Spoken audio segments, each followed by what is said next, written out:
What is the formula to success, वो यहाँ आप टेबल पे रख के जाइए ताकि हमारे जो जेनजी है ना वो उससे मुस्तफ़ीद हो, फ़ायदा उठाए। You should be passionate about what you do. You should be ambitious. You should be consistent. You should have, that क्या मुझे कुछ बनना है, that sort of a feeling. And बाकी be ethical, be kind to people. उनको ऐसा नहीं लगता होगा यार जो मैं कर रहा हूँ, मेरा एक्सपीरियंस है वो ठीक है, ये कल का बच्चा मुझे क्या बताएगा। आपको इस परेशानी का सामना करना पड़ा? ये इतनी छोटी एज का लड़का है, how will he handle the business? Gen Z में सॉरी लेकिन जेंजी में थोड़ा एग्रेशन ज़्यादा होता है उनका, स्पैम टाइम भी कम होता है। वो कैसे कंट्रोल करते थे आप अपना एग्रेशन? आप उस सिचुएशन को थोड़ा काम डाउन होने दें, आप खुद को काम डाउन होने दें, फिर आप उसके बारे में थोड़ा लॉजिकली सोचेंगे, इमोशंस थोड़े कम होंगे तो आप उसको रैशनली हैंडल कर सकेंगे सिचुएशन को। जो फेमस ब्रांड्स थे उनको पाकिस्तान में मैं लेकर आया एंड उनको नेशन वाइड डिस्ट्रीब्यूशन करी, उसकी माशाल्लाह आप इस एज में ब्रांड्स को पाकिस्तान लेकर आए, और उस वक्त आपकी एज क्या थी? 14 में स्टार्ट किया था until I was 17। 17 साल की उम्र में। ज़्यादातर कह रहे थे कि जी बिज़नेस की तरफ आना चाहते हैं, बिज़नेस कैसे होगा वो देखना चाहते हैं, ट्रेडिंग कैसे होगी। दैट्स वाई मैंने इस चैनल को भी इसीलिए आप जैसे CEOs को लाकर बिठा रहे हैं कि समझाएं कि कैसे होगा business. Consistency, resilience and ambition बहुत ज़्यादा ज़रूरी है। एक और चीज़ कि person should always have humility, कि वो हर किसी से कुछ ना कुछ सीखे। बाज़ लोग होते हैं कि टाइम को मैनेज करते हैं, टाइम तो हाथ में नहीं आता, वक्त तो गुजरते ही जाता है, लेकिन अपनी ज़ात को मैनेज करना पड़ता है। तो बाज़ होते हैं कि जो हमारी जेंजी है वो अपनी ज़ात को मैनेज करती है और टाइम को भागने नहीं देती और वक्त पर सारे काम कर लेती है। लेकिन बाज़ जेंजी वो है जो सो भी रहे हैं और वक्त को भी खो रहे हैं। अगर मुझे कोई क्रिटिसाइज़ कर रहा है तो मैं कोशिश करता हूँ कि उसको पॉजिटिव क्रिटिसिज्म दूँ, राइट, उससे मैं कुछ ना कुछ सीख के इम्प्रूव करूँ। एंड अगर बहुत ज़्यादा हार्श क्रिटिसिज्म है जो अक्सर लोग करते हैं तो दैट इज़ नॉइस, वो आप एक कान से सुनो दूसरे कान से निकाल दो। पाकिस्तान में 90% 90% स्टार्टअप फेल हो जाते हैं। आप इन सब चीज़ों में कहाँ कमज़ोर थे या कहाँ पर मजबूत थे, ये कह लें कि आपका स्टार्टअप माशाल्लाह कामयाबी से रन कर गया? छोटा स्टार्ट करें, start small but start somewhere, कुछ ना करने से तो बेहतर है। वालिदैन का बच्चों को बहुत ज़्यादा स्क्रू करना किसी चीज़ के लिए कि जो चीज़ उन्हें ठीक नहीं लग रही और वो कहें कि नहीं यही करो जो मुझे ठीक लग रहा है, तो वो आप समझते हैं कि वो गलत अमल है? You can't always control them. You have to let them live their own life, make their own decisions, make their own mistakes. ऐसे ही लर्निंग होती है। डिग्री है इसका आपके आप जब बिज़नेस करने गए हैं तो वहाँ आपका कोई फ़ायदा होता है? ये कोई एक्सपीरियंस, क्योंकि लोग कहते हैं कि भाई निकलेगा जाएगा करेगा एक्सपीरियंस होगा तो बात बनेगी ना, तो कुछ कर सकेगा। जो एक डिग्री होती है, जो एजुकेशन, एक नॉलेज आपको मिल रही होती है, ये सिर्फ एक डिग्री नहीं है, it also shapes up your whole personality. आपको एक्सपोजर मिलता है, आपका एक नेटवर्क क्रिएट होता है, तो आपकी पूरी पर्सनैलिटी शेप होती है apart from the knowledge you gain, and that's very important. लोगों से कैसे बात करनी है, क्या बात करनी है, कैसे सिचुएशन से डील करना है। बहुत फेमस कोट है कि money can not buy class. क्या बात? So that class comes from your education, from your knowledge. क्या फ़ायदा if even if I'm very rich, let's say, but if I'm not able to talk to you, let's say, अभी मेहनत करोगे तो you can enjoy later. जब लोग अपना career start कर रहे होंगे, you'll be very established. जब आपने सोच लिया कि यार मैंने अचीव कर लिया है कुछ, जब आपकी ग्रोथ रुक जाएगी, and I don't want that. You cannot get too emotional with your brand. क्योंकि when you get too emotional ना, तो जो उसके flaws होते हैं वो आप नहीं देख सकते। आप गलतियाँ करेंगे, आप गलतियाँ, ऐसा नहीं हो सकता हम नहीं करोगे गलती, बट उन गलतियों से आप सीख के इम्प्रूव करोगे। First start even I made wasn't perfect but it was mine, it taught me something. उसकी वजह से ही I got where I am right now. बिस्मिल्लाहिर्रहमानिर्रहीम, अस्सलाम वालेकुम। अच्छा जी, एक आसान रास्ता होता है और एक मुश्किल रास्ता होता है। जो आसान रास्ता होता है उस पर तो बहुत सारे लोग चलते हैं, लेकिन ज़रूरी नहीं कि वो रास्ता सही हो। लेकिन जो मुश्किल रास्ता होता है वो ज़रूर सही रास्ता होता है। आज मैंने दावत दी है एक ऐसे ही जेंजी को जिन्होंने, और जेंजी मुश्किल रास्ते पे बहुत मुश्किल से चलते हैं, लेकिन ये मुश्किल रास्ते पर चले इस एज में जो उनके खेलने कूदने की उम्र थी, मगर वो सही रास्ता था। तो मिलवाते हैं आपको बूस्ट के CEO अरमान अरबी से। अस्सलाम वालेकुम अरमान। वालेकुम सलाम आज़म भाई, कैसे हैं आप? अल्हम्दुलिल्लाह आई एम ठीक गुड, है, आप खैरियत बताएं। से? अरमान, डायरेक्ट आते हैं, ओके, ठीक है? क्योंकि जेंजी लॉजिक पर बात करते हैं और To the डायरेक्ट point बात बात करते करते हैं। हैं। आज मैं कोशिश ये करूँगा कि जेंजी बनकर बात करूँ। मेरी बड़ी ख्वाहिश है कि मैं ना होती है लोगों की ख्वाहिश, जब उम्र बढ़ने लगती है ना तो वो रिवर्स होने लगते हैं।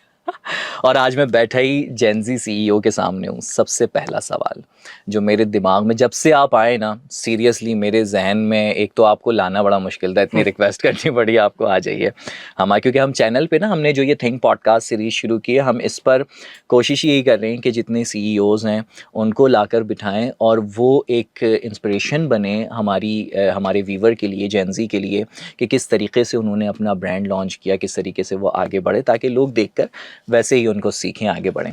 आपके सामने आसान रास्ता ये था कि आप चिल करते और अपनी जेंजी लाइफ एंजॉय करते, खेलने कूदने की उम्र थी, लेकिन आपने इस एज में ये मुश्किल रास्ता क्यों चुना? आप किस तरीके से बिजनेस में आ गए और फिर माशाल्लाह आप एक ब्रांड लॉन्च किया, सीईओ बन गए?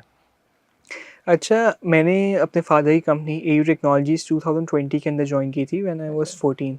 अच्छा, उस वक़्त 14 साल के थे आई आप? Was 14 at that time. क्या बात तो है! ऑनेस्टली बताऊँ तो मेरा कोई इरादा नहीं था बिज़नेस करने का। आई had the sort of a job mentality. मेरा इरादा था कि मैं शायद कहीं बाहर जॉब करने चला जाऊँ, तो इत्तेफ़ाकन कोविड आ गया 2023 में। आई हैड हाँ, नथिंग टू डू। तो मैंने कहा कि let's go to the office, देखते हैं क्या चल रहा है, हाउ इज़ एवरीथिंग गोइंग।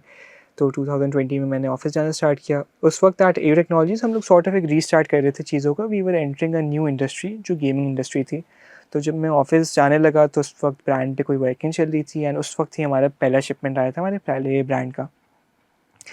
तो जब मैं ऑफ़िस जाने लगा तो मुझे अंदर से कॉलिंग आई कि यार this is what I made for, this is what I want to do, I can see myself doing this for the rest of my life.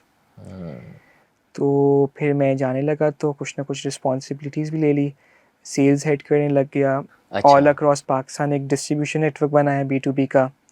फिर प्रोक्योरमेंट करने लगा, ब्रांड्स पे वर्किंग करने लगा, purchasing करने लगा। तो ड्यूरिंग द कोर्स ऑफ 2020 से लेके 2023 तक I was heading sales and मैं प्रोक्योरमेंट में बहुत इन्वॉल्व हो गया था। ये सब खुद कर रहे थे आप, या वालिद साहब आपको पुश कर रहे थे कि ये करना है आपने, या खुद इंटरेस्ट आपका बिल्ड होता जा रहा था? मेरा बिज़नेस में इंटरेस्ट खुद ही डेवलप हुआ और मेरे फादर ने मुझे बहुत ज़्यादा सपोर्ट किया, इनकरेज किया है उसके अंदर। क्या बात है! तो 2020 से 2023 तक आई साइन डिस्ट्रीब्यूशन ऑफ 9 से 10 ब्रांड्स, ग्लोबली जो फेमस ब्रांड्स थे उनको सही है। पाकिस्तान में मैं लेकर आया एंड उनको नेशन वाइड डिस्ट्रीब्यूशन करी, उसकी माशाल्लाह मार्केटिंग। आप इस एज में ब्रांड्स को पाकिस्तान लेकर आए, और उस वक्त आपकी एज क्या थी? 14 में स्टार्ट किया था अंटिल आई वाज 17। 17 साल की उम्र में। क्या बात है! फिर? तो फिर in 2023 I took over as CEO of AU Technologies oh wow! And 2022 से मेरे एक माइंड में था कि यार कुछ अब और स्केलेबल करना है, थोड़ा और वॉल्यूम में जाना है, क्योंकि हमारा बिज़नेस टू बिज़नेस था हमारा मोस्टली ठीक है। काम। तो मुझे उससे हट के थोड़ा मासेस को टारगेट करना था, थोड़ा D2C की तरफ जाना था। तो 2022 से मेरे ज़हन में आया था कि यार what if I launch my own brand, दूसरे ब्रांड्स की डिस्ट्रीब्यूशन की लेने की जगह हम लोग what if I launch my own brand. तो 2022 से थोड़ी वर्किंग शुरू करी, वर्किंग कुछ ना कुछ कर रहा था कि कैसा लोगो होना चाहिए, क्या मंगवाना है, व्हाट प्रोडक्ट्स टू डू। तो 2023 में आई टुक ओवर एज CEO। तो उसके 1-2 महीने बाद फिर आई लॉन्च्ड बूस्ट। अरे माशाल्लाह, 1-2 महीने बाद ही? क्योंकि वर्किंग उसकी ऐसा नहीं कि 1-2 महीने करी, उसकी वर्किंग बहुत टाइम से मैं कर रहा था and I was waiting for the right time. तो एज़ अच्छा। Soon as I got the right time मैंने वो बूस्ट लॉन्च कर दिया। और कितने टाइम से आप वर्क कर रहे थे इसके लिए, ब्रांड के लिए? तकरीबन मैंने वर्किंग 2022 के एंड में शुरू कर दी थी एंड जुलाई में वी लॉन्च्ड बूस्ट 2023 के। तकरीबन 7-8 महीने लगे आपको 7-8 मंथ्स लगे बूस्ट को एक आइडिया से लेके एक प्रोडक्ट के अंदर लॉन्च करने में। लॉन्च करने में। वाओ! ग्रेट यार। मतलब माशाल्लाह इतनी कम उम्री में आपने न सिर्फ और कम टाइम में। अब यहाँ एक प्रॉब्लम आती है अरमान, क्योंकि लाज़िम बात है आप उस टाइम 17 साल के आई थे। वाज़ 17 बिल्कुल। 17 साल के एक सीईओ और एक ब्रांड, पाकिस्तानी ब्रांड, कितनी मुश्किल हुई होगी कि क्या लोगों ने आपको सीरियस लिया था, या सीरियस नहीं ले रहे थे? क्योंकि लाज़िम बात है जब आप सीईओ हैं तो आपके अंडर में काफ़ी सारे डिपार्टमेंट हैं जो कि काम कर रहे हैं। तो और आपको लाजिम है कि वो आपके ऑर्डर्स फॉलो करें। तो क्या होता था, लोग सीरियस लेते थे? क्योंकि हमारे यहाँ, मैं क्यों कर रहा हूँ ये सवाल, इस सवाल की लॉजिक है। क्योंकि जेन ज़ी लॉजिक मांगती है ना, मैं आपको जी। लॉजिक दे देता हूँ। लॉजिक ये है कि हमारे यहाँ जेन एक्स, मैं खुद जेन वाई से हूँ तो जेन वाई भी, अ, ये कोशिश होती है कि जी, या ये सोचते हैं या ये समझते हैं, आई एम सॉरी बड़े बुरा मानेंगे, लेकिन वो ये सोचते हैं जेन एक्स के हम जो कर रहे हैं वो ठीक है। और आपके अंडर में ऑब्वियसली जेन एक्स होंगे, जेन वाई भी होंगे, तो उनको ऐसा नहीं लगता होगा यार जो मैं कर रहा हूँ, मेरा एक्सपीरियंस है वो ठीक है, ये कल का बच्चा मुझे क्या बताएगा। आपको इस परेशानी का सामना करना पड़ा? नहीं, बिल्कुल ये परेशानी तो आई थी because my age was very young when I started my career. तो लोग सीरियसली इनिशियली नहीं लेते थे एंड लोग क्वेश्चन भी करते थे कि यार ये इतनी छोटी एज का लड़का है, how will he handle the business. मगर मैंने कभी भी उस चीज़ को मेरे खुद पे इफ़ेक्ट नहीं होने दिया। कैसे आपने इस चीज़ से डील कैसे किया? इससे मैंने ऐसे ही डील किया कि I let my result speak. मैं मेहनत करूँगा, I put in the effort, I put in the consistency and whatever result I am getting वो ही इनफ होगा टू प्रूव टू पीपल कि I am doing something. And I think कि मैंने कभी external validation as such सीख ही नहीं करी। I knew कि यार मैं जो कर रहा हूँ, I know I am going to prove myself one day. And initially मुश्किल भी हुई, बट स्लोली फिर लोगों ने, कस्टमर्स ने, मेरी टीम ने, एम्प्लॉयज़ ने, एवरीबडी टुक मी सीरियसली। ओह क्योंकि by great. The time I started my brand, I proved इतने रिजल्ट मैं ऑलरेडी डिलीवर कर चुका था दूसरे डिस्ट्रीब्यूशन के थ्रू, दूसरे ब्रांड्स के थ्रू, कि people did take me seriously उसके बाद से। ग्रेट, यानी कि इस बात का अगर मैं कंक्लूजन निकालूँ तो तायुन ये हुआ कि लोगों ने आपको तब सीरियस और ज़्यादा लिया होगा कि जब आपने रिजल्ट्स दिए। That's how the world works ना मौसम भाई। आप कुछ दिखाते हो, कुछ प्रूव करते हो, कुछ रिजल्ट्स देते हो, तो लोग आपको ऑटोमेटिकली बिलीव करना शुरू कर देते हैं। वाओ! Great, great, excellent. अच्छा अरमान, क्योंकि लाज़िम बात है आप इस वक़्त थिंक में बैठे हुए हैं, और जब मैं थिंक लॉन्च कर रहा था, तो मुझे भी इस चीज़ का मुश्किल का सामना करना पड़ा था कि यार कि ब्रांड कैसे बनाऊँ कि लोगों को याद रह जाए, लोगों के ज़हन में नक्श छप जाए, क्योंकि ब्रांड वही है जो निशान छोड़ जाए ना। बिल्कुल। जब आप ब्रांड बना रहे थे तो आपने, लास्ट बात है, एक तो एक कम एज में माशाल्लाह कर रहे थे, तो आपने किन चीज़ों का ख़्याल रखा कि यार ये चीज़ें हैं जिनका मुझे ख़्याल रखना है? इस सवाल का जवाब आपका लाज़मी देना इसलिए है चूँकि हमारे जो व्यूअर्स, जो हमारा जेन ज़ी है, वो आपके अगर नक्शे कदम पर चलना चाहता है, कोई ब्रांड लॉन्च करना चाहता है, तो उसकी हेल्प हो कि किन चीज़ों का ख़्याल रखना पड़ता है एक ब्रांड लॉन्च करने में? आई थिंक सबसे ज़रूरी ये है कि क्या आप अचीव करना चाह रहे हैं वो आपको क्लियर हो। You should have clarity and कहाँ आपको नहीं जाना और आपको कहाँ जाना है, आपके डूज़ एंड डोंट्स वो आपके क्लियर होने चाहिए। ज़रूरी नहीं है कि you know everything from day one, मगर आपका एक विज़न, आपको कहाँ पहुँचना है, your and goal should be clear. Okay, okay, और आपका क्लियर था? मेरा yes, that was clear and that was कि ग्लोबल लैंडस्केप में एक टेक ब्रांड बनाना है स्टार्टिंग फ्रॉम पाकिस्तान। और आपने जब बूस्ट लॉन्च किया तो इस लॉन्चिंग के पीछे आपका विज़न क्या था? क्योंकि लाज़मी बात है विज़न के बगैर जो है वो कोई भी आप इदारा कोई भी बनाते हैं तो विज़न के बगैर तो अधूरा होता है। आपका विज़न क्या था इसमें? मेरा विज़न ये था कि ग्लोबल जो लैंडस्केप है, उसमें एक पाकिस्तानी ब्रांड को मैं लेकर आऊँ। Starting from Pakistan we scale all the way globally. एक ऐसा ब्रांड बनाना which people are proud to represent. एक कल्चर बनाना, एक कम्युनिटी बनाना ब्रांड की। आपको लगता है कि आज जब हम ये बात कर रहे हैं, जब आप ये बना रहे थे और आज जब हम ये बात कर रहे हैं, तो आप इसमें किस हद तक कामयाब हो गए हैं? और कामयाब होने के साथ ये भी बताइएगा जो ये रास्ता था, जो ये सफ़र था, वो जो आपने तय किया उसके आप में इमोशंस कितने जुड़े हुए हैं? I think slowly and surely we are getting there. मैं कभी देखता हूँ कि मेरी यूनिवर्सिटी है, उसमें किसी ने बूस्ट के हेडफ़ोन्स पहने हुए हैं, तो that you know gives me more validation कि यार मैं सही कर रहा हूँ। Wow! And slowly and surely I know I will get where I want to go. सही, सही, ज़बरदस्त। और ये जो रास्ता था जो आपने तय किया, इसमें आपकी कितनी फीलिंग्स, कितने इमोशंस जुड़े हुए थे? इस इमोशंस की वजह क्यों पूछ रहा हूँ मैं? होता क्या है कि जब आप किसी इदारे के सरबराह होते हैं और सरबराह की हैसियत से ऐसी ही आप चीज़ें देख रहे हैं, ऑब्वियसली आपको एग्रेशन भी आता होगा। जेंजी में, आई एम सॉरी, लेकिन जेंजी में थोड़ा एग्रेशन ज़्यादा होता है, उनका स्पैम टाइम भी कम होता है।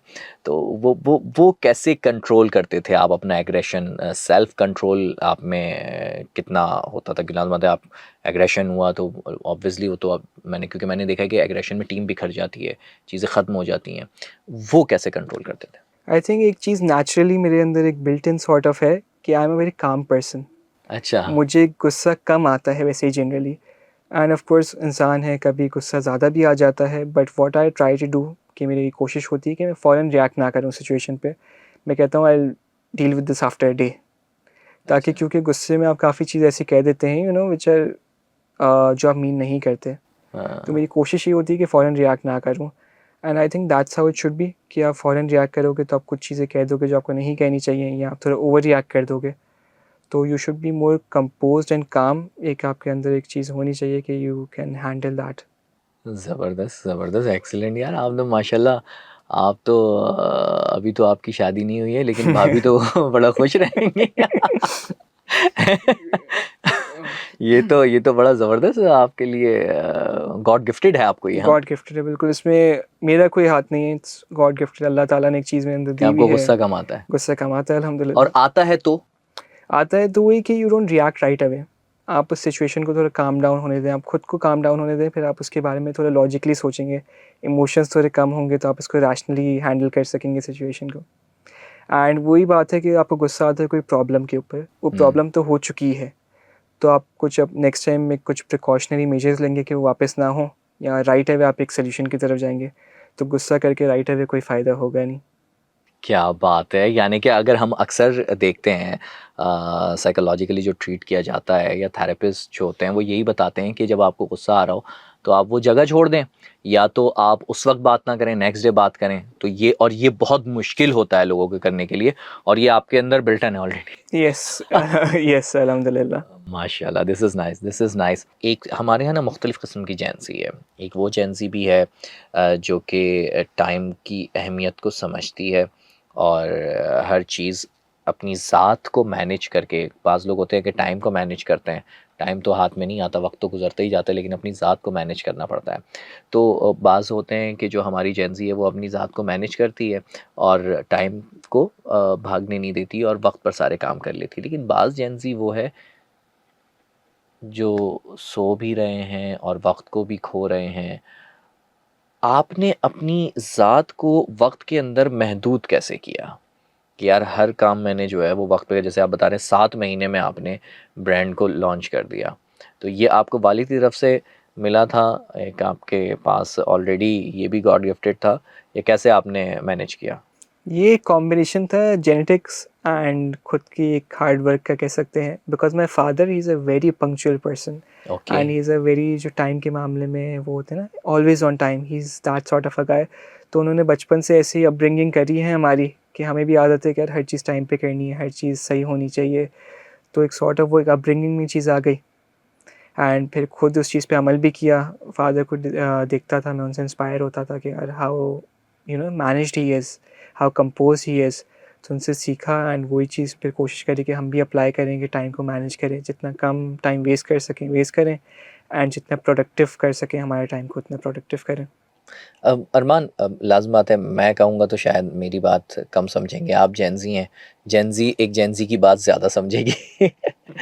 तो आप ज़रा इस सवाल का जवाब दीजिए कि जैसे अभी आपने जब आप पॉडकास्ट के लिए आ रहे थे तो आप जस्ट 10 मिनट्स ही आप, मेरा ख्याल है कि आपको लेट हो रहे थे आप, लेकिन आपने उस पर भी मुझे आगाह किया पहले कि मैं 10 मिनट मौज़म भाई लेट हो जाऊंगा, तो मैं अराउंड इतने बजे पहुंच जाऊंगा। ये जो वक्त पर ना पहुंचना है किसी का भी, मतलब ये हमारे यहाँ कराची में बिलखुसूस बहुत बड़ा मसला है, और बताते ही हैं कि जी ट्रैफिक की वजह थी। और अगर चलें किसी ना किसी वजह से आप लेट हो भी रहे हैं तो सामने वाला जो आपका वेट कर रहा है उसको आगाह कर दें। ये कितना बड़ा मसला है हमारे यहाँ, और इसको एड्रेस किस तरीके से कर सकते हैं? इसको डब्बे में कैसे बंद करें? तो मौसम भाई पहले सबसे पहले तो माजरत 10 मिनट लेट होने के लिए।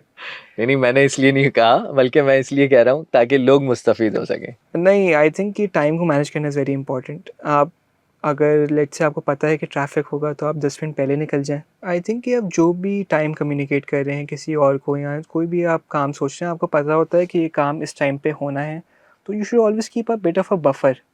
क्या ये मुझे पता है कि लेट्स से मुझे 7 बजे कहीं पहुंचना है, 30 मिनट्स का रास्ता है, मैं 6:30 निकलूँगा तो मैं 7 बजे पहुंच जाऊँ, मगर सेफ साइड ऑन बफर रखने के लिए यू लीव बाय 6:10 या 6:15, ताकि आप थोड़े पहले पहुंच जाएं। वो बेहतर है कि आप लेट पहुंचें, क्योंकि आपने किसी को कमिटमेंट किया है, वो आपका कमिटमेंट फुलफिल करना होता है। तो कीपिंग अ बफर मेरे हिसाब say that is very important. And आप जो है चीज़ों को पहले तो आप आइडेंटिफाई कर लें कि उस चीज़ में कितना टाइम लगेगा, फिर एक बफर रखें, फिर उस काम को इनिशिएट करें। और अगर आपको फिर भी हमेशा तो ट्रैफिक में आप नहीं फंस जाते ना, अगर फिर कभी भी ट्रैफिक में फंस रहे हैं तो फिर उस सूरत में क्या करना? ये वन ऑफ सिचुएशन होती हैं, वो अंडरस्टैंडेबल होती हैं, मगर लेट्स से आपने किसी के साथ टाइम कम्युनिकेट किया हुआ है कि मैं इतने बजे पहुंच जाऊंगा, अगर आप नहीं पहुंच सकते तो आपको पहले ही उसका पता चल जाएगा कि यार I won't be able to reach on time. तो आप 30-40 मिनट्स पहले, 1 घंटा पहले मैसेज कर दो कि मौज़म भाई I am very sorry, I will be late. अच्छा अरमान, दो सवालात और हैं और ये दोनों सवालात जेंजी के लिए बहुत इंपॉर्टेंट है। पहला सवाल ये है कि how do you deal with demotivation और क्रिटिसिज्म? कैसे डील करते हैं उसके साथ? अगर कोई आपको किसी मामले में डीमोटिवेट कर रहा है या क्रिटिक्स हो रहा है आप पर, तो करते हैं उसको डील? अच्छा मौज़म भाई, ये जवाब सुन के मेरी टीम हंसेगी थोड़ा। अच्छा। मैं रोज़ ऑफिस में एक चीज़ कहता हूँ कि it's all in the mind, it's all about how you perceive things. अच्छा। तो एक ही चीज़ के दो पर्सपेक्टिव होते हैं, या तो अच्छा या बुरा। I always try my best कि मैं हमेशा ऑप्टिमिस्टिक और पॉजिटिव रहूँ और चीज़ों को अच्छे पर्सपेक्टिव से लूँ, मैं उससे कुछ ना कुछ सीखूँ। अगर मुझे कोई क्रिटिसाइज़ कर रहा है तो मैं कोशिश करता हूँ कि उसको पॉजिटिव क्रिटिसिज्म लूँ, राइट? उससे मैं कुछ ना कुछ सीख के इम्प्रूव करूँ, राइट? एंड अगर बहुत ज़्यादा हार्श क्रिटिसिज्म है जो हाँ। अक्सर लोग करते हैं, तो दैट इज़ नॉइस। वो आप एक कान से सुनो, दूसरे कान से निकाल दो, क्योंकि you can't get back to everybody. कुछ चीज़ों को बस आप सुना अनसुना कर दें। तो भाई ये सुना अनसुना करने के लिए भी तो पैशन चाहिए होता है, इतना सब्र बर्दाश्त कहाँ से लाते हैं? और as Gen Z, being a Gen Z.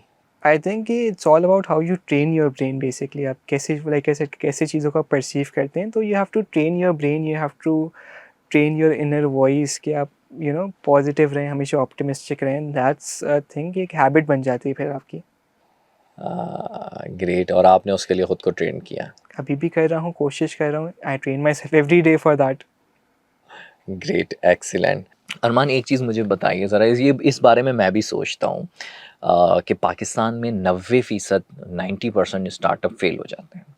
अच्छा, उनमें जो वजूहात होती हैं उनमें फंडिंग का ना होना, एक्सपीरियंस की कमी, या इसके अलावा मार्केट रिसर्च जो है वो ठीक नहीं करते। आप इन सब चीज़ों में कहाँ कमज़ोर थे या कहाँ पर मजबूत थे? ये कह लें कि आपका स्टार्टअप माशाल्लाह कामयाबी से रन कर गया, तो ये क्या था?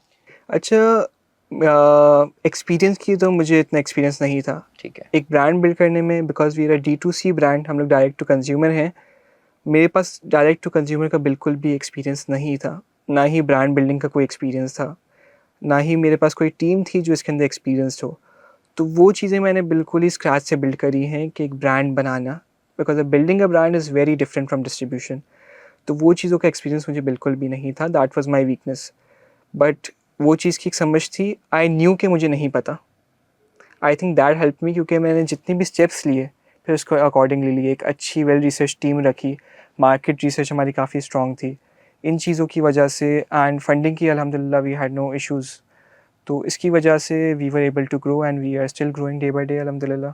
माशाल्लाह, माशाल्लाह। लेकिन अरमान, इनमें से अगर मिसाल के तौर पर अगर कोई मिडिल क्लास जेनज़ी है और वो अपना स्टार्टअप ग्रो करना चाहता है, या स्टार्टअप मतलब ग्रो क्या करना चाहता है, स्टार्टअप है उसका कोई, और उसके पास फंडिंग की कमी है, ऑब्वियसली जेनज़ी है तो लाजमी सी बात है एक्सपीरियंस की भी कमी है, और मार्केट रिसर्च ऑब्वियसली थोड़ी एफर्ट तो करेगा ना मार्केट रिसर्च कर रखी है, उसको क्या आइडिया देंगे आप कि वो किस तरीके से अपने स्टार्टअप को लॉन्च करें और कामयाबी से हमकिनार हों?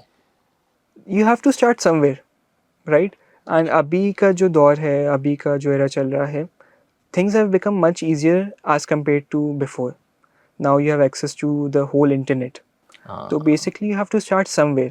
छोटा स्टार्ट करें, start small but start somewhere. कुछ ना करने से तो बेहतर है. एंड टाइम के साथ जब व्हेन योर ब्रांड जो भी आप स्टार्ट करें वो ट्रैक्शन पिकअप करता है, वो चीज़ें ऑटोमेटिकली इन्वेस्टर को अट्रैक्ट करेंगी, वो चीज़ें आपको इनिशियली ग्रो करेंगी. बंदे के अंदर रिजिलियंस होनी चाहिए, कंसिस्टेंसी होनी चाहिए, तो सक्सेस इनएविटेबल होती है. क्या बात है, बहुत खूबसूरत। अच्छा अरमान, हमने आपका फेसबुक वगैरह रिसर्च किया था तो हमने देखा कि आपको उसमें ना क्रिटिसिज्म का सामना करना पड़ रहा था। उसमें दो सवालात थे बहुत ज़्यादा। एक ये कि आपकी जो प्रोडक्ट है वो चीन से आ रही है सारी प्रोडक्ट, और आप उस पे जस्ट ठप्पा लगा रहे हैं, ठीक है, मतलब आपको। और दूसरा सवाल ये था कि आपके पास मतलब आपके वालिद की एफ़र्ट है और आप उस पर ये कि अपना झंडा लगा रहे हैं ब्रांड का। तो मुझे ज़रा इन दोनों के जवाब आप इस प्लेटफॉर्म से देना चाहेंगे? बिल्कुल, आई थिंक इनको एड्रेस करना चाहिए बिकॉज़ लोगों के सवाल होते हैं, दैट्स राइट, उनकी अपनी सोच होती है, तो वी शुड एड्रेस देम. हुँ, तो जहाँ तक पहले सवाल की बात है कि प्रोडक्ट्स पाकिस्तान में नहीं बनती, तो I will explain a bit कि how exactly it works. If you see globally जितनी भी टेक जायंट्स हैं आपके, Apple, JBL, Sony, majority of the production happens in China, right? तो इट्स नॉट द प्रोडक्शन कहाँ प्रोड्यूस हो रही है चीज़, इट्स कि what's the product and what's the purpose behind it. अगर मैं बूस्ट की बात करूँ, तो we have tied up with specialised factories in China right now. मगर जो हमारी प्रोडक्ट है उसके पीछे जो डेवलपमेंट होती है, रिसर्च होती है, वो हमारी अपनी होती है. हम लोग एक प्रोडक्ट के अंदर इट्स नॉट कि हम लोग रेडीमेड प्रोडक्ट्स खरीदते हैं. हम लोग अच्छा। जो प्रोडक्ट खरीदते हैं उसके अंदर हम लोग काफ़ी रिसर्च करते हैं, कुछ ना कुछ इसके अंदर एडिशनल डेवलपमेंट करते हैं, कुछ फीचर्स ऐड कर दिए, कुछ अंदर के कुछ चीज़ें चेंज करवा दी. तो हमारा जो है इट्स नॉट कि हम लोग रेडीमेड प्रोडक्ट्स खरीदते हैं. हमारी अच्छा। एक प्रोडक्ट के पीछे हमारी काफ़ी एक वर्किंग होती है. हम लोग कुछ ना कुछ इसके अंदर कस्टमाइजेशन डेवलपमेंट मज़ीद करवाते हैं, फिर वो हम लोग प्रोडक्ट लॉन्च करते हैं. एंड अगर पाकिस्तान प्रोडक्शन की बात करें, in the coming years that's in my plan, that's in my vision कि हम लोग पाकिस्तान में किसी तरह प्रोडक्शन करें. But in order to get there आपके पास उतना वॉल्यूम और इतना ट्रैक्शन भी तो होना चाहिए in order to set up a factory in Pakistan. Hmm, क्योंकि ज़ाहिर सी बात है, when you are setting up a factory it requires a lot of capital. आपका बहुत कैपेक्स उसके अंदर लगता है. तो अगर अभी हम लोग वो फैक्ट्री सेटअप कर लेंगे विदाउट दैट वॉल्यूम, तो वो सस्टेनेबल ही नहीं होंगी चीज़. तो एंड मैं बिलीव करता हूँ कि कोई भी चीज़ आप करो तो उसको you go all in and इसको लॉन्ग टर्म में आप करो. वाओ! तो it's in our plan in the coming years कि हम लोग पाकिस्तान में फैक्ट्री का सेटअप करेंगे. Hmm, but in order to get there hmm, मेरे ब्रांड के पास इतना वॉल्यूम और इतना ट्रैक्शन होना चाहिए कि हमारे लिए वो चीज़ सस्टेनेबल हो, हाँ, वो चीज़ हमें अच्छा एक ROI जनरेट करे. तो that's in the vision, that's in the plan, but we great, have to start somewhere like I said to in order to get there. Great plan. और सेकंड क्वेश्चन का क्या जवाब देंगे कि जी सेकंड वालिद question साहब ने सब कर रहे हैं? सेकंड क्वेश्चन का है कि मैं डिनाई नहीं कर सकता अपनी privilege. I am privileged enough कि I have a very supporting father, I have a very supporting family. My father is my mentor. मैं उनसे इंस्पायर होता हूँ and he is my guiding light. तो मैं उनसे हमेशा माशाल्लाह। गाइडेंस लेता हूँ whatever I am doing. That aside I had the privilege, अलहमदिल्ला काफ़ी लोगों के पास नहीं होती, बट जो एफर्ट है वो भी आपका काउंट करता है. आई हैड द ऑप्शन कि मैं यूनिवर्सिटी ख़त्म होने के बाद अपने MBA के बाद अपना करियर स्टार्ट करूं, but I consciously chose this कि नहीं, I start my career at 14. अगर मैं अपना करियर बाद में भी स्टार्ट करता तो मुझे इससे इतना इम्पैक्ट नहीं आता. But I chose to start this career, I chose to found the brand. तो इन शॉर्ट कि yes I come from comfort, but I what I am building it requires effort. क्या बात है, ब्रिलियंट, माशाल्लाह, effort है और नज़र भी आ रही है एफर्ट। अच्छा अरमान, कुछ चीज़ें मज़ीद मैं आपसे जानना चाहूँगा। अब मैं आपकी ज़रा पर्सनैलिटी पे बात करना चाहता हूँ। सबसे पहले मुझे ये बताएं कि हमारे यहाँ जेन ज़ी का जो लुक है वो एक अलग से अपीयरेंस नज़र आती है कि जेन ज़ी की अपीयरेंस है भाई, जेन ज़ी।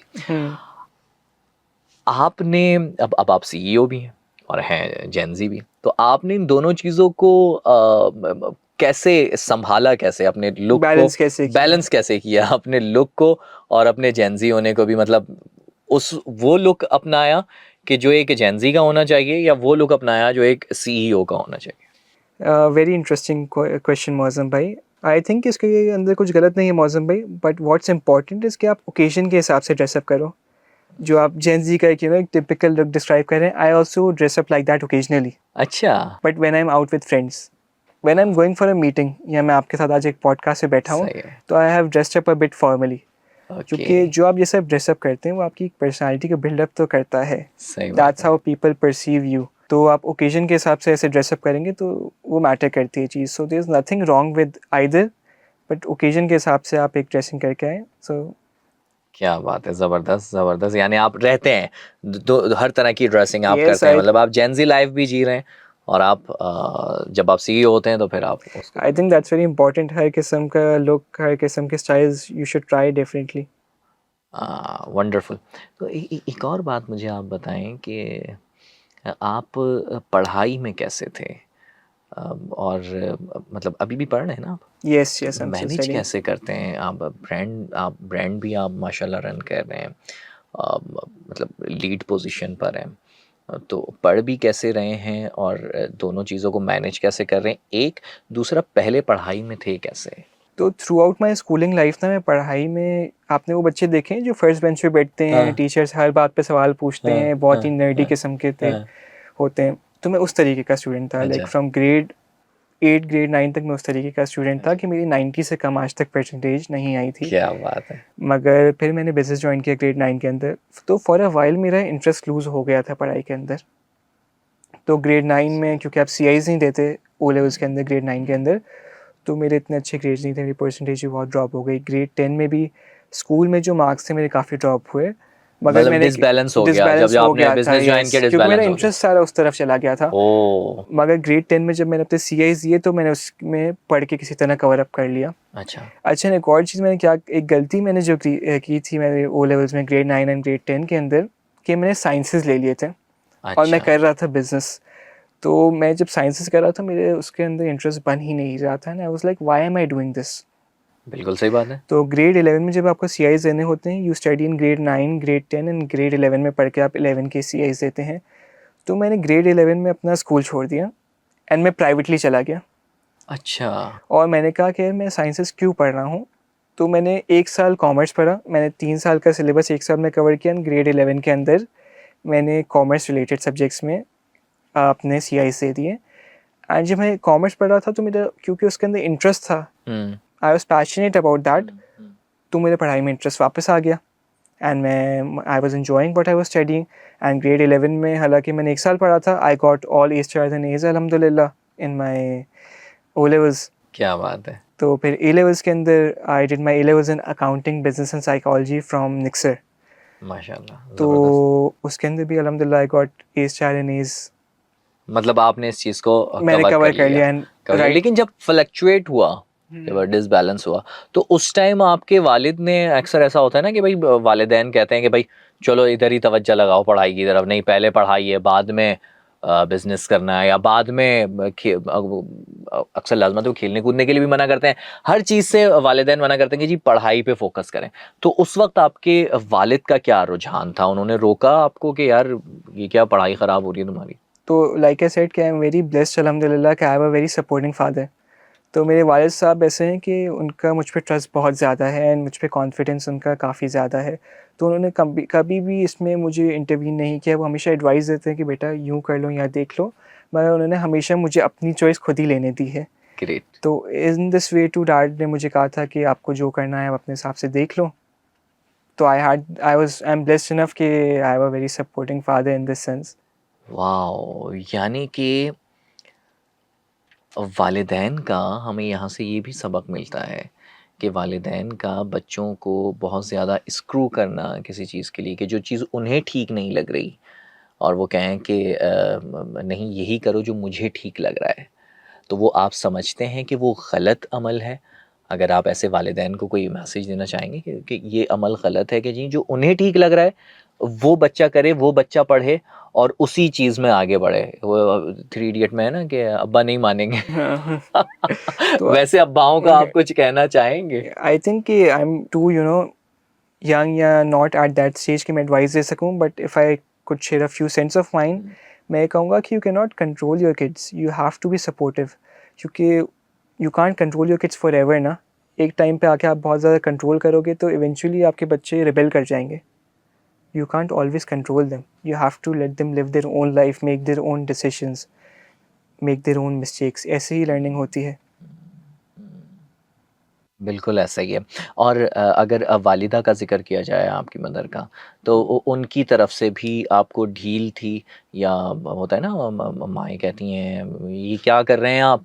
बच्चे को जो है वो कहाँ बिज़नेस में लगा दिया, अभी तो पढ़ भी नहीं रहा, हाय मेरे बच्चे की अभी तो खेलने कूदने की उम्र थी, आपने क्या कर दिया उसके साथ? ऐसा कोई सीन कभी हुआ है घर में? Honestly बताऊँ तो नहीं हुआ कभी, because my mother, she's also very supportive. तो both my parents वो इतने supportive थे कि कभी ऐसी situation arise ही नहीं हुई. They had confidence in me, they had trust in me कि उन्होंने हमेशा मुझे अपने decisions खुद ही लेने दिए हैं. ग्रेट। And मैंने कभी भी पढ़ाई छोड़ने का नहीं सोचा. Even right now I am doing BBA from IBA. ठीक है। तो मैंने कभी ये सोच नहीं है कि पढ़ाई छोड़नी चाहिए, क्योंकि मैं बिलीव करता हूँ कि जो एक डिग्री होती है, जो एजुकेशन, एक नॉलेज आपको मिल रही होती है, ये सिर्फ एक डिग्री नहीं है. It also shapes up your whole personality. आपको एक्सपोजर मिलता है, आपका एक नेटवर्क क्रिएट होता है, तो आपकी पूरी पर्सनैलिटी शेप होती है apart from the knowledge you gain, and that's very important. लोगों से कैसे बात करनी है, क्या बात करनी है, कैसे सिचुएशन से डील करना है, ये एक पूरा प्रोसेस है जिसके थ्रू आप गो थ्रू होते हो, and that's how you learn to. Arman, बड़ा मज़ा आ रहा है आपसे बात करने में। मुझे एक बात और बताएं, लोग ये कहते हैं कि आप पढ़ाई कर रहे हैं तो आपका एक क्योंकि लाजमी सी बात है, जब आप बिजनेस करने जाएंगे तो आप फिर नए सिरे से आएंगे, आपका वो एक्सपीरियंस नहीं है। आप पढ़ाई कर रहे हैं, ठीक है जी, पढ़ाई कर रहे हैं, डिग्री है, इससे डिग्री का कोई फ़ायदा नहीं होगा। आप इस चीज़ को क्या समझते हैं कि ये जो डिग्री है, इसका आपके आप जब बिज़नेस करने गए हैं तो वहाँ आपका कोई फ़ायदा होता है? ये कोई एक्सपीरियंस क्योंकि लोग कहते हैं कि भाई निकलेगा, जाएगा, करेगा, एक्सपीरियंस होगा तो बात बनेगी ना, तो कुछ कर सकेगा। तो इन दोनों चीज़ों को कहीं मर्ज होते हैं, कहीं एक दूसरे के लिए मुफ़ीद हैं? व्हाट आई बिलीव मौसम भाई, कि अगर आप पढ़ाई नहीं करेंगे, if you don't have a degree, you will be fine if you are doing business. मगर अगर आपको एक स्टेज के बाद एक स्केल करना है, या आपको ग्रोथ बहुत ज़्यादा करनी है, you have to scale a lot, तो उसके लिए पढ़ाई बहुत ज़रूरी है. बिकॉज लाइक आई सेड, आपकी एक पूरी पर्सनैलिटी बिल्ड होती है. आपको लोगों से डील करना आता है, अपने ही एम्प्लॉयज़ से डील करना आता है, आपके कस्टमर्स, आपके सप्लायर्स, ये सारी चीज़ों से आपको डील करना आता है, सिचुएशन से डील करना आता है आपको. तो उस जगह पे आपकी पढ़ाई बहुत ज़्यादा काम आती है. अलॉन्ग साइड दैट आपका एक नेटवर्क भी तो क्रिएट होता है आपकी यूनिवर्सिटी से. आप लोगों से इंटरेक्ट करते हैं, कनेक्शंस निकलते हैं, आपके कुछ ना कुछ बातचीत होती है, तो एक आपका प्रॉपर एक नेटवर्क कनेक्शंस बिल्ड होते हैं, विच इज़ वेरी इंपॉर्टेंट. तो पढ़ाई is for what I think it's very important for building your whole personality. It's very important. अगर एक बहुत फेमस कोट है कि money can not buy class. क्या बात So that class comes from your education, from your knowledge. Exactly. And क्या फ़ायदा if if I'm very rich, let's say, but if I'm not able to talk to you, let's say, अगर मैं लोगों से deal करना नहीं आ रहा, लोगों से इंटरेक्ट करना नहीं आ रहा, तो I don't think that's उस पैसे का क्या उस फ़ायदा पैसे जो का आपको फ़ायदा. बोलना ना सिखाए। क्या That's what I बात, believe in. बहुत खूबसूरत। अब आप पढ़ाई को, अभी अब क्योंकि आप पढ़ भी रहे हैं ना, अब इस पढ़ाई को और बिजनेस को, दोनों को बैलेंस कैसे कर रहे हैं? I think there's only one solution कि आप हार्ड वर्क करें, resilience, consistency. If I take you through a day in my routine, तो Monday and Wednesday I have classes IBA के मेन कैंपस के ऊपर. तो मेरी क्लासेस शुरू होती हैं, I leave from my home at 10:30, and मेरी क्लासेस ख़त्म होती हैं यूनिवर्सिटी की 5:30 पे. जो बीच में ब्रेक्स होते हैं उसमें मैं किसी न किसी को जवाब दे रहा होता हूँ, कुछ ना कुछ मैं मैनेज कर रहा होता हूँ अपने फ़ोन पे जितना काम कर सकूँ. फिर मैं घर पहुँचता हूँ अराउंड, मैं ऑफिस पहुँचता हूँ अराउंड 6. तो 6 से लेके 12 I am working, Monday and Wednesday को. 6 PM to 12 AM okay. Are my working hours basically. Tuesday Thursday को मेरी क्लासेस होती हैं IBA के सिटी कैंपस पे. ओके। तो बीच में ब्रेक्स में मैं ऑफिस आ जाता हूँ, फिर मैं वापस चला जाता हूँ, एंड फिर आई एम वर्किंग टिल 9 PM. तो फिर पढ़ाई, क्योंकि पेपर्स वगैरह भी होते हैं, असाइनमेंट्स वगैरह भी होते हैं, फिर वो घर जाके लेट नाइट करते हैं. तो आप कितने घंटे दोनों चीज़ें कर रहे हैं? मतलब जागते कितने घंटे, सोते कितने घंटे हैं? तो अगर मैं कहूँ तो तकरीबन ये पूरे साइकिल को, वो तकरीबन मेरी डेली की रूटीन होती है 14 आवर्स की, and I sleep around 5-6 hours a day. But यही टाइम है हार्ड वर्क करने का एक, क्योंकि दोनों चीज़ें बहुत ज़रूरी हैं, काम टू पढ़ाई टू। डेडिकेशन भी है और पैशनेट भी हैं आप। लेकिन आपको लगता है कि किसी ने आपसे ये होता नहीं है कि वालिदैन कहते हैं कि बेटा बहुत ज़्यादा तुम जाग रहे हो या बहुत ज़्यादा ख़ुद को मसरूफ़ कर लिया है या तुम्हारी नींद कम है, बेटा आज खाओगे तो कल काम आएगा, आज सोओगे तो कल जो है वो तुम्हारी सेहत अच्छी होगी, बिल्ड होगी। ऐसा कुछ सामना करना पड़ता है या कैसे अपने आप को मैनेज मेरे करते वालिद साहब एक कहते हैं कि मेहनत बहुत ज़्यादा करो but don't sacrifice on your own health. तो ये हमेशा वो चीज़ कहते रहते हैं वो चीज़। एंड उनकी ही अप्रोच है कि देखो बेटा, अभी मेहनत करोगे तो यू कैन एन्जॉय लेटर। जब लोग अपना करियर स्टार्ट कर रहे होंगे, you will be very established. तो अगले 20 सालों में आपके क्या प्लान है फिर? आई थिंक कि व्हेन यू डिसाइड ना कि दिस इज़ इनफ, जब आपकी ग्रोथ रुक जाती है, तो हाउ आई थिंक कि इनफ इज़ नेवर इनफ। ये थोड़ा एक नेगेटिव साइड भी इसकी होती है, मगर इसकी पॉजिटिव साइड ये होती है कि इट कीप्स यू ग्रोइंग। तो जैसे where I am content with that, but it's not where I want to be. तो मैं उतनी ही एफर्ट, उतनी मेहनत से काम करना चाहूँगा for the next 20 years। Boost is one part of my plan. In the अच्छा, long run, I want to build multiple brands across different industries. But okay. Boost is a start.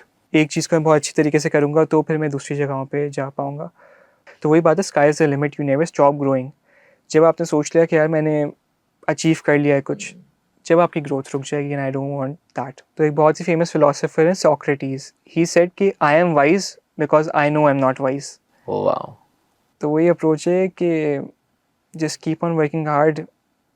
एक जगह पे पहुंच जाएंगे तो फिर नेक्स्ट माइलस्टोन पे जाएंगे। नेक्स्ट माइलस्टोन पे जाएँगे और नेक्स्ट माइलस्टोन क्या है आपका? नेक्स्ट सोचा हुआ है? माइलस्टोन ये है कि boost right now we are doing nationwide अल्हम्दुलिल्लाह।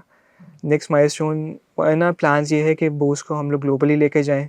ओके। इनिशियली पाकिस्तान में we set up our own manufacturing assembly unit, so that's part of the plan. उसके बाद आगे भी प्लान्स हैं। ये तो आपका नेक्स्ट 20 इयर्स का प्लान है ना, लेकिन अगर हम अभी की बात करें तो अभी बूस्ट कहाँ खड़ा हुआ है? इकोनॉमिकली भी बताइए और कितना पॉपुलर ब्रांड है पाकिस्तान में आज boost? Right now boost is one of the fastest growing brands जो हमारी इंडस्ट्री में, टेक इंडस्ट्री में, we are one of the fastest growing brands and we definitely in the top 5 brands in Pakistan right now. And we have more than 50,000 plus satisfied customers। माशाल्लाह, ज़बरदस्त। और लाज़मी बात है आपने सफ़र जो शुरू किया था वो वो तो बिल्कुल स्क्रैच से किया था, ज़ीरो से किया था। क्या बात है और कि क्या फ़ील करते हैं आज आप यहाँ पहुँच कर के यार मैं सिफ़र से सफ़र शुरू किया था और अब मैं 50,000 कस्टमर्स तक आ गया। One of the most happiest I feel इसके, जब मैं पब्लिक में जा रहा हूँ, मैंने किसी के बूस्ट के हेडफोन्स पहने हुए देखे हैं, दैट फीलिंग जो है ना वो मैं डिस्क्राइब नहीं कर सकता। इतनी it's such a happy feeling for me, it's such a proud feeling for me कि वो चीज़ को मैं एक्सप्लेन नहीं कर सकता। क्या बात है, ज़बरदस्त, ज़बरदस्त। कहते हैं कि जब आप इस तरीके का कोई काम करते हैं, कोई ब्रांड वगैरह लॉन्च करते हैं तो अपनी उसको बेबी की तरह ट्रीट कर रहे होते हैं। तो आप उसको कैसे बताएँगे? Boost is definitely like a baby to me, क्योंकि हर चीज़ इनिशियली मैंने अपने हाथों से की है। ब्रांडिंग, उसकी packaging, how the brand feels, how the brand अच्छा! लुक्स, फ्रॉम स्क्रैच पूरी टीम बिल्ड की है बूस्ट के लिए मैंने। एवरीथिंग जो भी लोगोज़ हैं, एक ओवरऑल ब्रांड की ओवरऑल वाइब है, हर चीज़ मैंने बिल्कुल अपने हाथों से की है। तो उसकी फीलिंग बिल्कुल ही अलग ही होती है। बट आई रेड समवेयर जिसके साथ मैं एग्री भी करता हूँ कि you can not get to emotional with your brand. Hmm, क्योंकि when you get to emotional ना, तो जो उसके फ्लॉज होते हैं वो आप नहीं देख सकते। एंड मेरी ये कोशिश होती है कि हम लोग टाइम के साथ, हर शिपमेंट के साथ, हर प्रोडक्ट के साथ इम्प्रूव करें, कस्टमर फीडबैक को बहुत सीरियसली लें, जो एक्चुअली कस्टमर के पेन पॉइंट्स हैं हम उसको सीरियसली लें। तो ये एक अप्रोच है, you can not get to emotional with your brand. You have to be realistic, you have to be rational, and जो फ्लॉज हैं उसको आप टाइम के साथ इम्प्रूव करते रहें, क्योंकि you are never perfect, there is always room for improvement. Wonderful. और आपने लाज़िमत ये देखा होगा कि पाकिस्तान में ब्रांड्स जो है वो बहुत कम हैं। क्योंकि एक ऐसा होता है ना कि अरमान के फ़लाँ पाकिस्तान में फ़लाँ भी ब्रांड है, पाकिस्तान में ये भी ब्रांड है, ये भी ब्रांड है, मैं इसके नक्शे कदम पर चला जाता हूँ। तो आपके सामने तो कुछ था ही नहीं, कि पाकिस्तान में ऑब्वियसली इतने कम ब्रांड्स हैं, तो आपके सामने किसी को फॉलो करने के लिए आपके लिए कोई तो था नहीं, तो आपने उस वक्त किसको फॉलो किया था कि यार ऐसा कर लेता हूँ, या किसी को फॉलो नहीं किया था, अपने ही जहन में कोई स्केच बना था कि ऐसे चलना है? Initially I knew where I had to go, like I said कि विजन क्लियर होना चाहिए, फिर रास्ता बन ही जाता है। पाकिस्तान में आई डू अग्री कि अभी भी मैं हर किसी को कहता हूँ कि पाकिस्तान में इतना पोटेंशियल है ना, दैट इज़ अमेजिंग, क्योंकि Pakistan is a third world country. First world countries में इतनी चीज़ें हैं जो पाकिस्तान में अभी तक नहीं हैं, तो आप खुद सोचिए कि पोटेंशियल कितना है to make brands. Of course obstacles वगैरह अपनी जगह, वो हर कंट्री के अपने अपने होते हैं, पाकिस्तान में भी हैं, बट सिमिलरली फिर ब्रांड्स भी कम होते हैं आपके अंदर, आपके पास पोटेंशियल भी उतना ही होता है टू मेक अ ब्रांड। तो व्हेन आई स्टार्टेड बूस्ट, तो विजन ये था कि कहाँ पहुँचना है वो क्लियर था। तो मेरी वो सोच, एक जुनैद जमशेद का गाना है वो वेरी फेमस, एतबार, कि चलो तो सही रास्ता कोई ही मिल ही जाएगा। क्या बात है। तो वही कि you have to take a start somewhere. फिर हाँ जब आप कर रहे होते हो चीज़, अपनी गलतियाँ करते हो, मिस्टेक्स करते हो, उससे आप सीखते हो, आप इनिशियली आपको रास्ता मिल जाता है, you get somewhere. Trust the process. गलतियाँ हाँ, आप ट्रस्ट द गलतियाँ प्रोसेस। करेंगे, आप गलतियाँ, ऐसा नहीं हो सकता आप नहीं करोगे गलती, बट उन गलतियों से आप सीख के इम्प्रूव करोगे। हाँ The first product even I made wasn't perfect, but it was mine and it taught me something. उसकी वजह से ही I got where I am right now. उसकी वजह से ही सीखा, and अभी products हैं उनको further improve करेंगे, we'll get somewhere further. अच्छा अरमान, मुझे एक चीज़ और बताइए, जब आप ब्रांड बना रहे थे, क्योंकि लाजमत बिज़नेस में यूएसपी ज़रूरी होता है, ये चेयर आपने बनाई, या आपने हेडफोन्स बनाए, या ईयरबड्स बनाए, या जो भी आपने जितनी टेक्नोलॉजीज़ बनाई हैं, वो तमाम ऑलरेडी पाकिस्तान में मौजूद थी। वो बाहर के ब्रांड भी थे, और पाकिस्तानी ब्रांड तो मेरा ख्याल है कोई इतने नहीं है, मैं इसमें थोड़ा सा लैक ऑफ नॉलेज हूँ, लेकिन पाकिस्तानी कोई ब्रांड इतने ख़ास नहीं है, बाहर के ब्रांड ज़्यादा थे।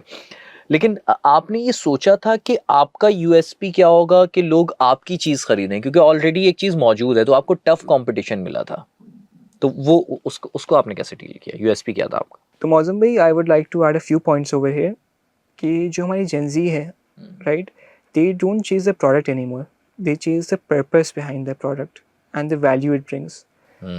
तो our goal at Boost was to bring technology to everybody, इतना एक्सेसिबल कर दें टेक्नोलॉजी को कि it's technology to every one, अच्छा। Right. And apart from our product, हमारे प्रोडक्ट हम लोग जो करते हैं, we try to differentiate our product के जितनी यूनिक प्रोडक्ट्स जो पाकिस्तान में चीज़ कम हो रही है, जो बहुत ही कम लोग कर रहे हैं, इनोवेटिव प्रोडक्ट हम लोग लाएँ at the best pricing possible, at affordable pricing. तो आर कॉन्सेप्ट इज़ कि हम लोग प्रीमियम वैल्यू लाएँ कस्टमर को, प्राइसिंग कम करके क्वालिटी पे कॉम्प्रोमाइज़ करना, we do not do that. We have to balance the pricing, the quality, the value we bring to the table. सही। मतलब आपका जो यूएसपी है वो आपने वैल्यू ऐड किया with quality. Value add with quality, affordable pricing. Apart from the product we try our best कि हमारी जो सपोर्ट हो, दैट इज़ द बेस्ट। क्योंकि सेल करना आसान है, मगर उस कस्टमर को वापस रिटेंशन, कस्टमर को रिपीट करना आपसे परचेजिंग, दैट्स योर विन। कि आपके कस्टमर आपके ब्रांड को इतना ट्रस्ट करता हो कि आपसे वो रिपीटेड परचेज कर रहा हो।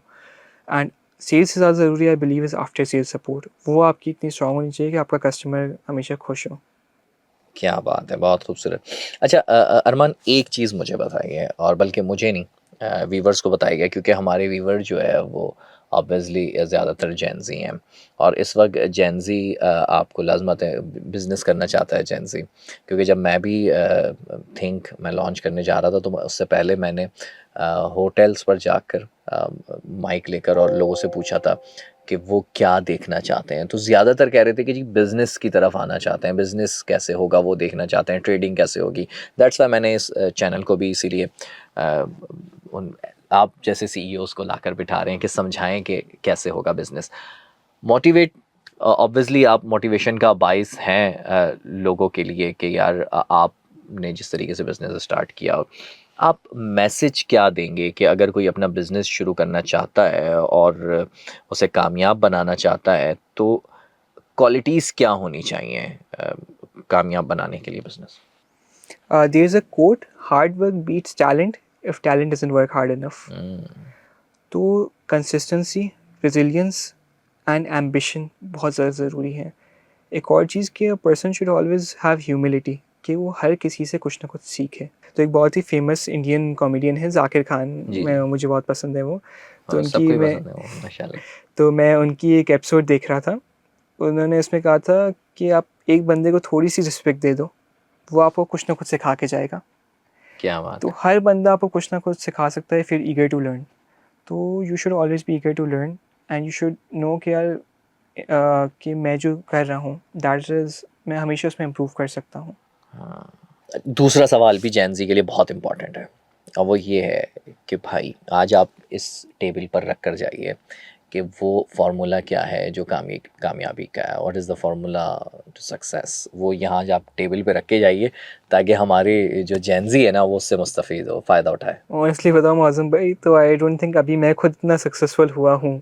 आई am still learning, I am still growing, but from what I have learned कि you should be passionate about what you do, you should be ambitious, you should be consistent, you should have that क्या मुझे कुछ बनना है, that sort of a feeling, and बाकी be ethical, be kind to people, यही कुछ चीज़ें हैं फार्मूला की, बेसिक चीज़ें हैं, but applying them in your everyday life, that is very important. Just keep on going, just keep on working hard, inevitable is success, inshallah you'll get it one day. क्या बात है, ज़बरदस्त, माशाल्लाह। आज आपसे बहुत कुछ सीखने को मिला। मैं हमेशा ये कहता हूँ कि जेन ज़ी से मैं सीखता हूँ, और जेन ज़ी से सीख कर और लोगों को चाहता हूँ कि लोग सीखें और अपनाएं उन चीज़ों को, जो लोग कामयाब हैं, जो लोग किसी जगह पर पहुँच गए हैं, किसी मकाम पर पहुँच गए हैं, और उनके फुटप्रिंट्स पर चलें। और एक ये बहुत ऑनर की बात है कि लोग आपके फुटप्रिंट्स पर चलें। तो आपके लिए हमारी नेक तमन्नाएं, और आपके ब्रांड के लिए भी thank you so much. Thank you Mauzam भाई। बस कोशिश ये होती है कि किसी को कुछ ना कुछ सिखाए नहीं, कोशिश ये होती है कि I put my journey, and if I have the you know if I have the ability to help somebody, तो आई शुड डू दैट। बस यही कोशिश होती है। Thank you so much, thank great. You.